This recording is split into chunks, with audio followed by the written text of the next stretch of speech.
हुकूमत ने बहरहाल एक लंबी चौड़ी तफसील है जो अभी बात हो रही है कि सब्सिडी की सूरत में आ रही है।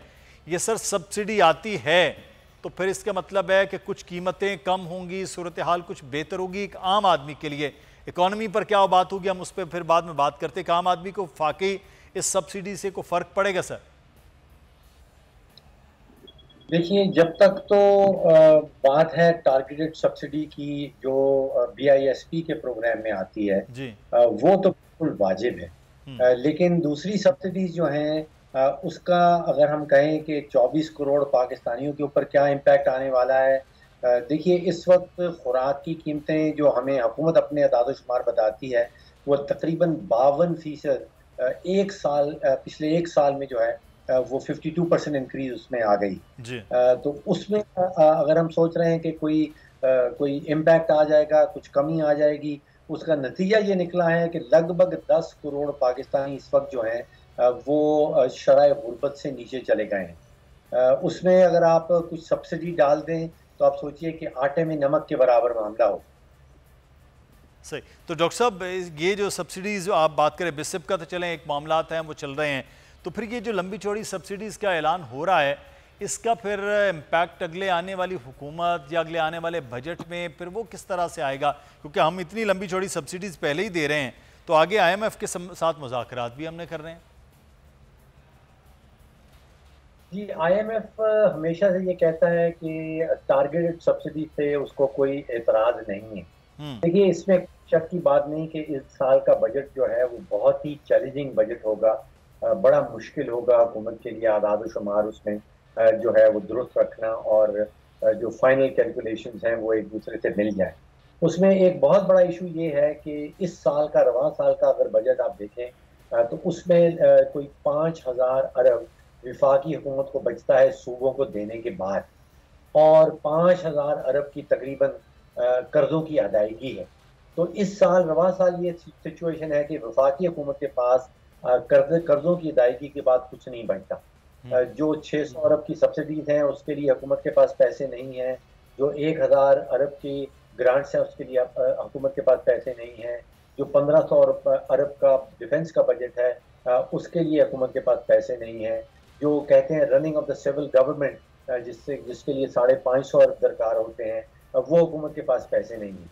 अगले साल जो कर्जों की अदायगी की मद में मुख्तस की जाएगी रकम, वो कहा जा रहा है कोई 7,500 अरब की होगी। यानी कि जो 100% रेवेन्यू है माली साल का, रवा माली साल का, उसके लगभग हमारी कर्जों की अदायगी की रकम आ रही है अगले साल की। तो बजट बड़ा मुश्किल लग रहा है। जो 18वीं अमेंडमेंट है उसके होते हुए मुझे महसूस ये होता है कि बजट हवाई बजट होगा। फिगर्स हम अदाद-ओ-शुमार जरूर ऐलान कर देंगे, लेकिन उसके बाद फिर बहुत सारे मिनी बजट्स का सामना करना पड़ेगा। तो सर ये तो फिर खासी मुश्किल सूरत हाल होगी। दूसरी जानिब डॉक्टर साहब, IMF के मामलात हैं, वज़ीर आज़म के हवाले से ख़बर है कि तुर्की में ख़बर एजेंसी उन्होंने ये दिया कि वज़ीर आज़म ने कहा कि आइंदा माह तक ये मामलात हो जाएंगे हल, बड़े पुरुम्मीद हैं।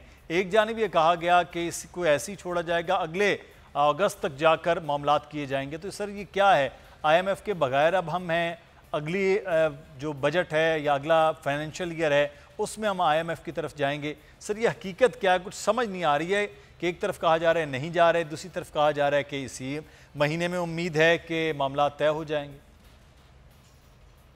देखिए, दो बातें हैं। पहली बात तो यह है कि जो रवा माली साल है जून की 30 तारीख को ख़त्म हो रहा है, जी हाँ। उसमें जो हमारी अदायगियाँ हैं, बैरूनी अदायगियाँ, वो 3.7 अरब डॉलर की हैं, और स्टेट बैंक हमें बताता है कि उसके पास लगभग 4 अरब डॉलर के ज़खायर पड़े हैं।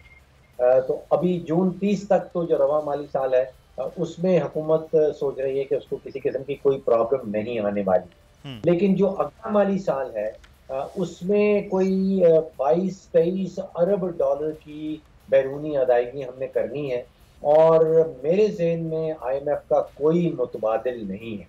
हमने ये भी देख लिया है पिछले 5 या 6 महीनों में कि जिनको हम फ्रेंडली कंट्रीज कहा करते थे, या चीन हो, सऊदी अरेबिया हो, या यूनाइटेड अरब एमिरेट्स हो, उन्होंने भी कहा कि IMF की छतरी के बगैर वो अपने इमदादी पैकेजेस जो हैं वो पाकिस्तान को देने के लिए तैयार नहीं है।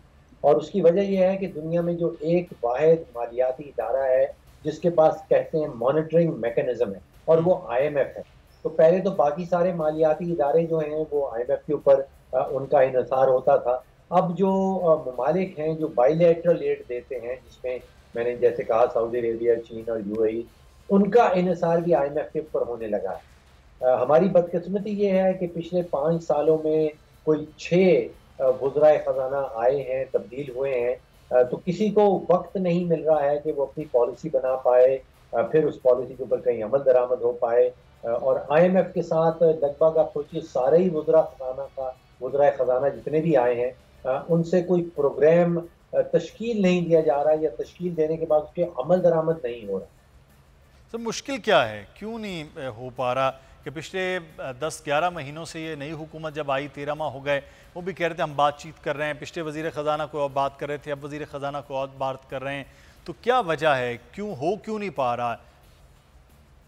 ये सबसे बड़ी वजह मेरे ज़हन में ये आती है कि सियासी फैसले हमारे सियासी कायदीन लेते हैं, माशी फैसले जो हमारे सियासी कायदीन लेते हैं वो सियासी बुनियादों पर होते हैं। माशी फैसले किए जा रहे हैं लेकिन उनकी बुनियाद सियासी है, और उसकी फिर एक बहुत बड़ी माशी कीमत पाकिस्तान की मईशत को और 24 करोड़ पाकिस्तान में जो पाकिस्तानी रहते हैं उनको चुकाना पड़ती है।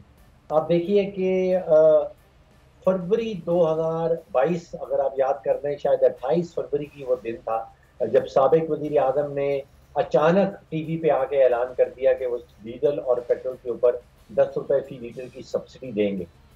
ये 28 फरवरी को हुआ था। 5 फरवरी को हमने $1 बिलियन की किस्त वसूल की थी IMF से, और जो ऐलान किया गया वो IMF से जो वादे किए गए थे उसकी खिलाफ वर्जी थी।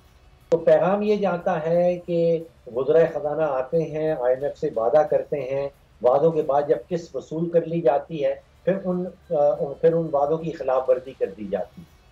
नई हुकूमत आती है 2022 के अंदर, और अक्टूबर 2022 में आपको याद होगा कि वज़ीर ख़जाना साहब ने ऐलान कर दिया कि वो मसनूई तरीके से रुपए की कदर को डॉलर के सामने मजबूत रखने का इरादा रखते हैं। ये भी वादा खिलाफी थी। इसकी नतीजे में मईशत को बड़ा नुकसान उठाना पड़ा। मार्च 2023 याद करने के हुकूमत की तरफ से प्रपोजल आई थी कि 800 सीसी गाड़ियों पे सब्सिडी दी जाएगी। ये भी सियासी फैसला था, माशी बुनियाद इसकी नहीं। अगर आपको ये वीडियो पसंद आई है तो सब्सक्राइब कीजिए और बेल आइकॉन को प्रेस कीजिए। अदलो इंसाफ की बात सब करते हैं, पर हकीकत में सच के साथ निडर होके खड़े रहने की जुर्रत नजर नहीं आती। बोल ने तश्कील दी 10 कोर्ट रिपोर्टर्स की टीम, जो केस की बेस तक जा पहुंचे। पैनल पे सफे अव्वल के legal experts, court round up, Neelam Arshad के साथ सिर्फ बोल पे। सब्सक्राइब करें और बेल दबाएं ताकि कोई खबर रह न जाए।